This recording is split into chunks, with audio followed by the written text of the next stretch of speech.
Allahu Akbar, Allahu Akbar, Allahu Akbar, Allahu Akbar, Allahu Akbar, Allahu Akbar, Allahu Akbar, Allahu Akbar, Allahu Akbar, walillahil hamd.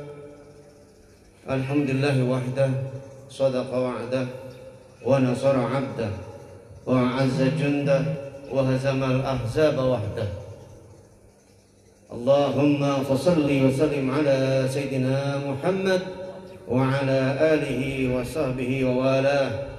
Amma ba'du, fa ya ibadallah, usikum wa iyaya bitaqwallah, faqad fazal muttaqun. Qala ta'ala, a'udzu billahi minasy syaithanir rajim. Bismillahirrahmanirrahim. Inna a'tainakal kautsar fashalli lirabbika wanhar. Inna syani'aka huwal abtar. Alhamdulillah, puji syukur hanya milik Allah. Salam dan salam teruntuk bagi Rasul Muhammad sallallahu alaihi wasallam. Semoga kita semua tercatat sebagai umat yang kelak pada hari kiamat semua mendapatkan syafaat. Khatib berwasiat untuk semua yang hadir dan yang ikut secara live, mari kita tingkatkan iman dan takwa kita kepada Allah dengan terus belajar dan mempelajari bagaimana Ibrahim Khalilullah alaihissalam memperjuangkan cintanya kepada Allah Subhanahu wa taala. Semoga kita semua termasuk umat Rasulullah yang mencintai Ibrahim dan keluarganya, insyaallah. Allahu akbar, Allahu akbar, Allahu akbar, walillahil hamd. Ittaqullah mastata'tum. Bertakwalah kalian dimanapun semampu kalian. Sidang Id yang Allah muliakan, jamaah klaster Nusa Indah Loka Geraha Raya, yang saya berdoa semoga semuanya sehat, semuanya hebat, kuat, dahsyat, mantap, hingga akhirnya mendapatkan hasanat. Alhamdulillah, di pagi yang penuh kemuliaan, di tanggal 10 Dzulhijjah, hari besar, hari istimewa, termasuk salah satu hari di antara 1 sampai 10 hari yang Allah lebih cintai amal-amalnya, melebihi hari-hari yang lain, dan pahalanya melebihi pahala jihad, kecuali jihad bersama hartanya dia tidak pulang alias syahid. Allahu akbar, Allahu akbar, Allahu akbar, walillahil hamd. Sidang Idul Adha yang Allah muliakan, kita belajar sedikit tentang Ibrahim.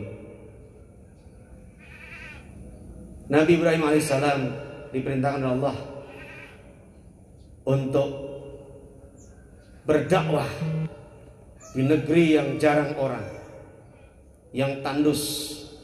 Namun masya Allah, cintanya kepada Allah melebihi apapun.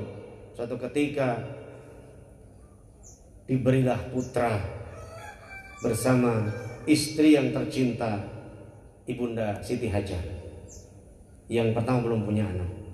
Begitu punya anak, tinggal yang sangat jauh, di negeri yang sangat jauh, dan Allah perintahkan untuk membawa karena Ibunda Sarah cemburu, ya, tidak mau melihat dan mendengar tangisan bayi. Setiap malam resah, gelisah, gundah gulana mendengar tangisan Ismail yang masih bayi, karena dia pun ingin punya anak seperti Siti Hajar. Maka kemudian Ibrahim meninggalkan negerinya menuju ke Bakkah yang sekarang kita kenal dengan Makkah. Sampai di situ diletakkanlah bayi itu di tempat yang gersang, yang tandus, kalau siangnya panas dan kalau malamnya sangat dingin. Di musim ada panas, ada musim dingin di sana. Tempatnya tidak ada manusia. di antara beberapa lembah ketika Ibrahim berangkat pergi meninggalkan Siti Hajar dan putranya Ismail yang masih bayi. Apa yang terjadi? Siti Hajar berkata, "Wahai suamiku, akankah kau tinggalkan kami di sini yang tidak ada air, tidak ada makanan, tidak ada pohon?" Ibrahim jalan dan dengan tenang, tidak menjawab, tidak menoleh. Lanjut, istrinya bertanya lagi, "Wahai suamiku, apakah engkau tinggalkan kami di sini, di tempat yang tidak ada manusia, tidak ada binatang, tidak ada pohon, tidak ada air, tidak ada makanan, tidak ada buah-buahan?" Ibrahim jalan, tidak menengok, tidak melihat, jalan terus. Begitu ketiga, sang istri bertanya, "Wahai suamiku, apakah ini perintah Allah?" Begitu pertanyaan itu, Ibrahim berhenti dan menoleh. Benar. Qala inni dhahibun ila rabbi sayahdin. Ibrahim berkata, "Ini sesungguhnya aku dhahibun, pergi meninggalkan kalian. Ila rabbi, menuju Tuhanku, menuju Rabbku untuk berdakwah di negeri lain bersama Lut. Sayahdin, agar Allah beri aku petunjuk." Kita bayangkan sedikit ini, meninggalkan istri, anak, yang satu di Palestina, yang satu di Mekah, bersama anak yang masih bayi, yang butuh perlindungan bapak, butuh perlindungan kasih sayang, butuh makan minum dan seterusnya. Namun karena perintah Allah, tinggalkan semua. Kita ambil sedikit cerita. Kalau suami pergi jauh, tugas keluar kota mungkin, sepertilah Hajar, sepertilah Sarah, yang ridho. Karena yang dibutuhkan Ibrahim adalah doa. Ridho istri, ridho anak. Maka doakan yang baik agar selamat, agar jauh dari fitnah, dan pulang dengan bawa cinta. Berangkat dengan cinta, pulang dengan cinta. Karena ini waktunya singkat, itu tolong dihayati dulu. Yang kedua, lihat, seorang istri yang taat pada Allah, taat pada suaminya, dia hanya berdoa dan berdoa, padahal tidak ada makanan, tidak ada yang diselesaikan oleh Ibrahim, tidak ada yang disiapkan untuk bekal sekian hari, sekian bulan, sekian tahun, gak ada.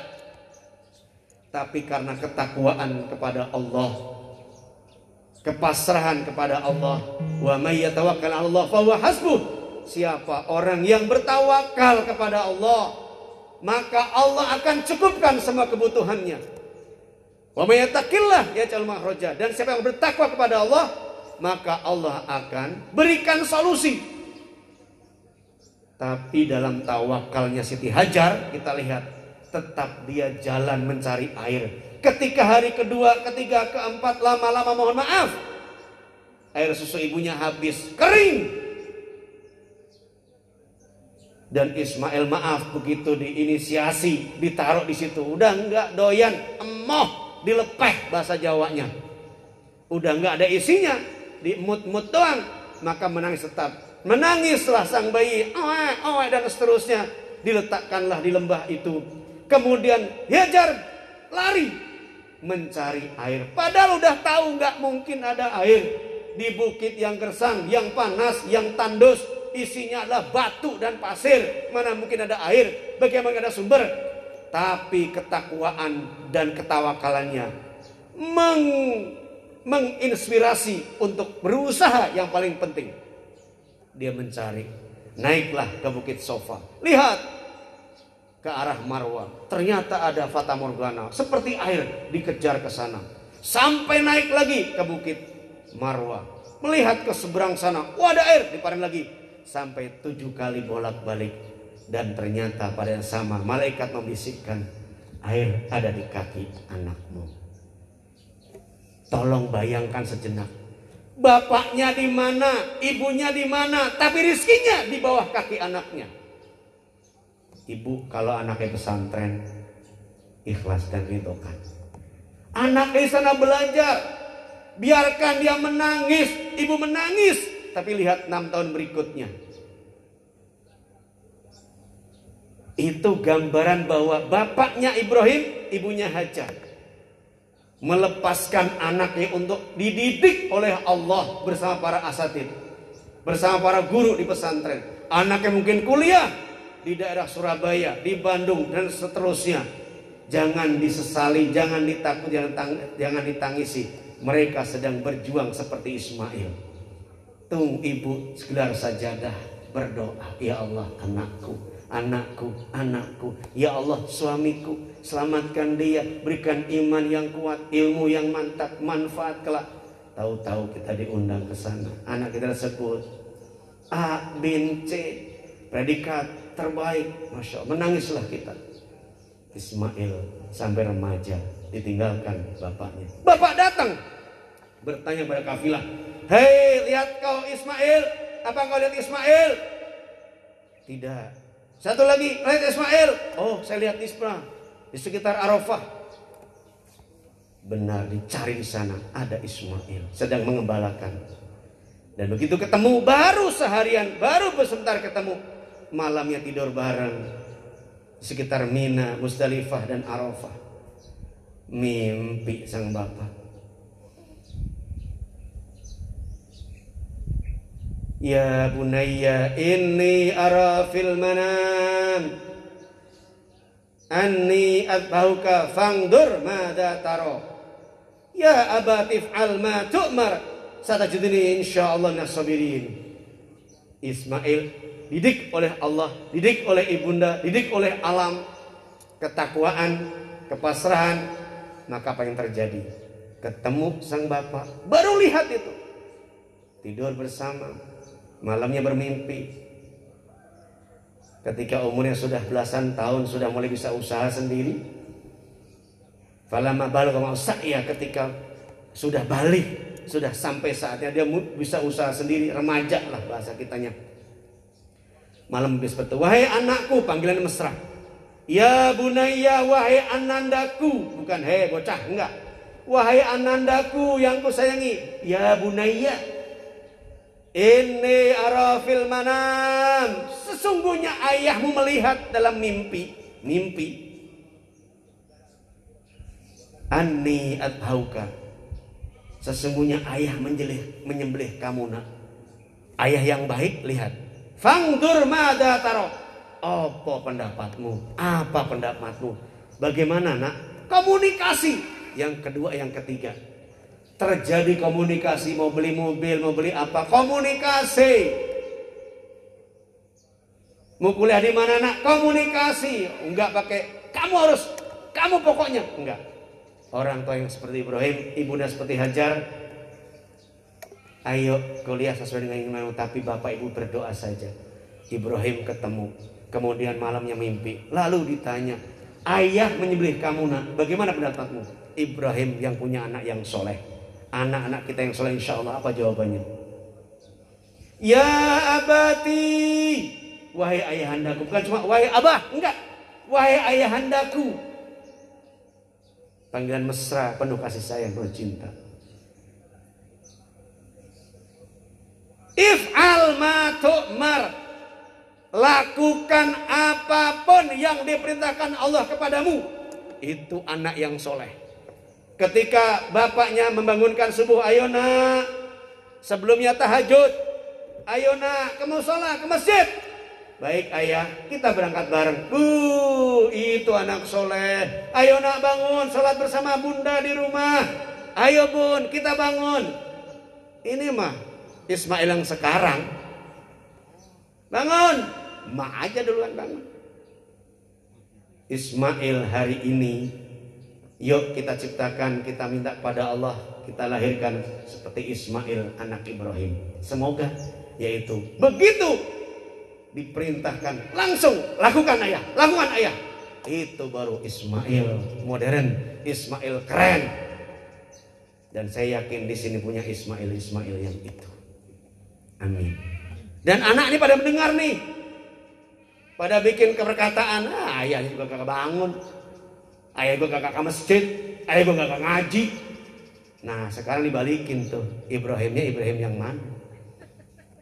Masya Allah. Ayo kita renungkan sedikit ini, saya nggak banyak ceramahnya. 3 menit lagi. Itu kita renungkan. Lakukan ayah, kalau itu perintah Allah. Hajar juga berbicara, kalau ini perintah Allah, pasti Allah nggak sia-siakan kami. Hajar begitu ditinggalkan Ibrahim, pasti Allah tidak akan sia-siakan kami. Ternyata benar. Begitu air Zam-Zam keluar dari bawah kaki Ananda, ilmu ada di anak-anak kita. Tahu-tahu anak kita pinter, hafal Quran, hebat, datang jadi anak soleh. Cium tangan kalau pulang, bukan cium jidat. Cium tangan, bukan cium pipi. Dia datang cium tangan orang tuanya dengan bibir dan hidungnya. Anak sekarang kan cuma begini. Nah, itu anakmu. Nggak pakai nyaut. Ya Allah ya Rabbi, mudah-mudahan ini inspirasi betul. Cinta, kita belajar dari cinta Ibrahim, luar biasa. Dan ternyata rizkinya itu anak-anak kita udah otomatis, gak usah takut sakit, gak usah takut mati, karena rizki ada di bawah kaki Ismail. Nanti di sana ada guru-guru yang baik, ada guru-guru yang membimbingnya atas izin Allah SWT. Semoga manfaat. Allahu Akbar, Allahu Akbar, Allahu Akbar, walillahil hamd. Barakallahu li wa lakum fil Qur'anil Karim wa nafa'ni wa iyyakum bima fihi minal ayati wa til hakim wa taqabbal minni wa minkum tastaghfiruh innahu wal ghafurur rahim.